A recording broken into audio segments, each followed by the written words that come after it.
I published a new blog post earlier today, September 2nd, 2025, where I discuss some newsworthy events and my asset allocation changes made over the past few days. Also include snapshots of my cash flow into my Fidelity account today, September 2nd, and item number 6. I sold 22 corporate bonds that are intermediate term bonds and realized a gain of $523.79. All of those bonds were bought recently at discounts to par value and sold at premiums. The average duration of the bond allocation in my Fidelity account is currently at 2.4 years, which is down from 3.14 years as of September 23rd, 2025, when I last took a snapshot of the duration number. Both of those durations are short term, and neither are of much concern to me from an interest rate risk viewpoint, but I'm just more comfortable now with a 2.4-year duration than I am with a 3.14 duration. The yield to maturity is currently at weighted yield to maturity of the bond portfolio is currently at 4.366%, and that's down from the July 23rd number of 4.738. And the reason for that decline in the YTM is that I'm selling higher yielding intermediate term corporate bonds.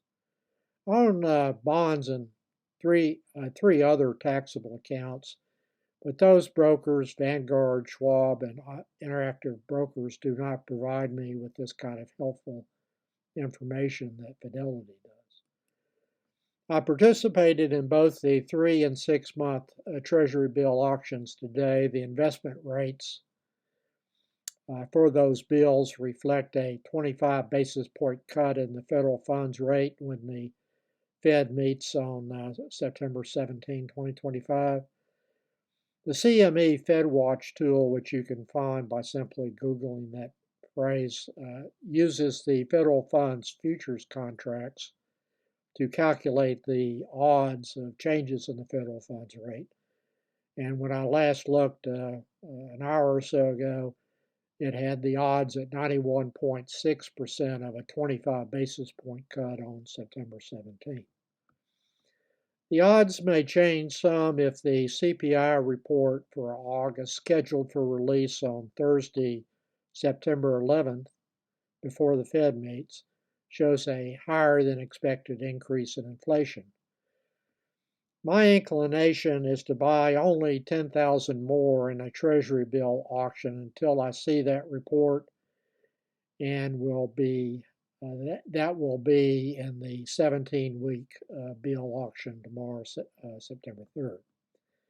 Gold hit an all-time high today, apparently liking the chaos and disruptions that are being generated by the U.S. government now.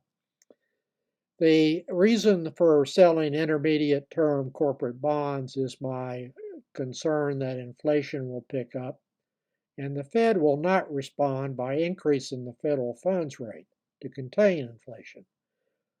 Instead, the Fed seems determined now to cut rates due to Trump's political pressure, which is one explanation for the cuts, or a weakening job market, the other explanation, which is the argument of the Trumpster Fed members who want to cut interest rates now.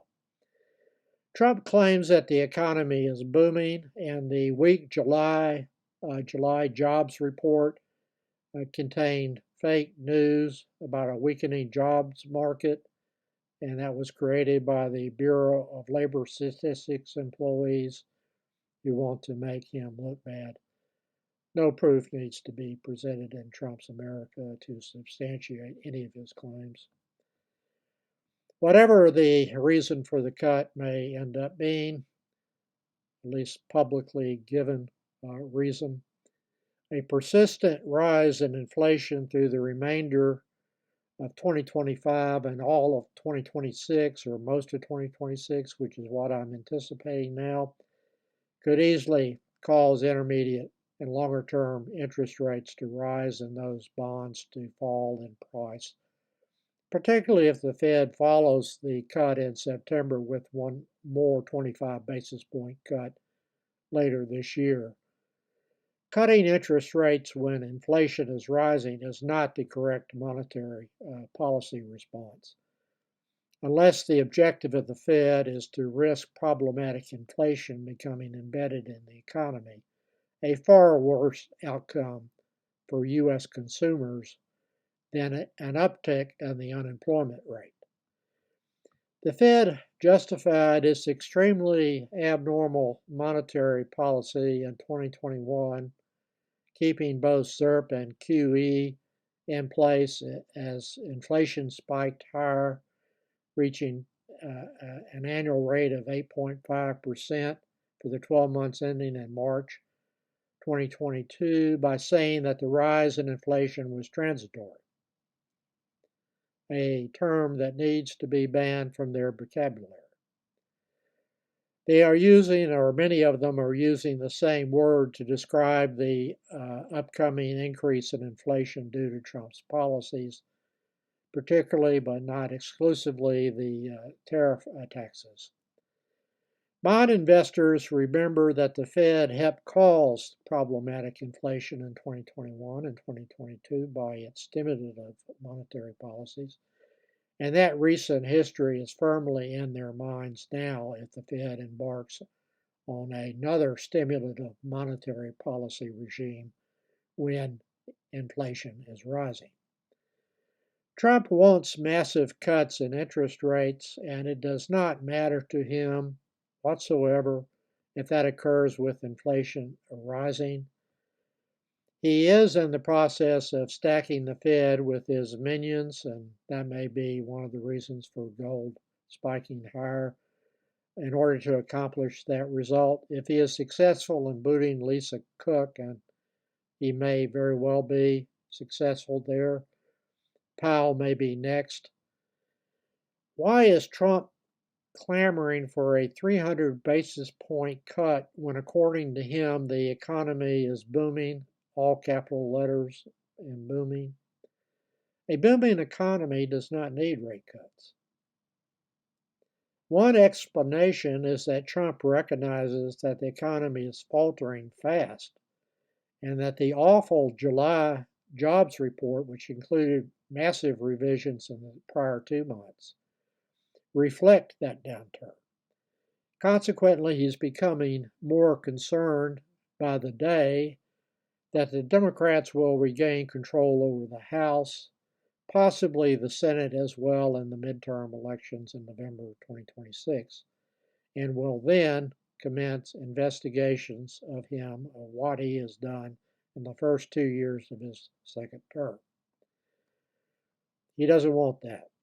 So he will try to do whatever he can to juice the economy with interest rate cuts to avoid that outcome, even if it results in an increase in inflation. He is also pressuring Republican states to gerrymander congressional districts even more than they already have. And he wants to ban mail-in voting. And both of those policies that he's pursuing are being done to help his party maintain control of the House after the midterm election. And if that is done, he doesn't have to worry about any investigation, no matter what he does in the last 2 years of his term.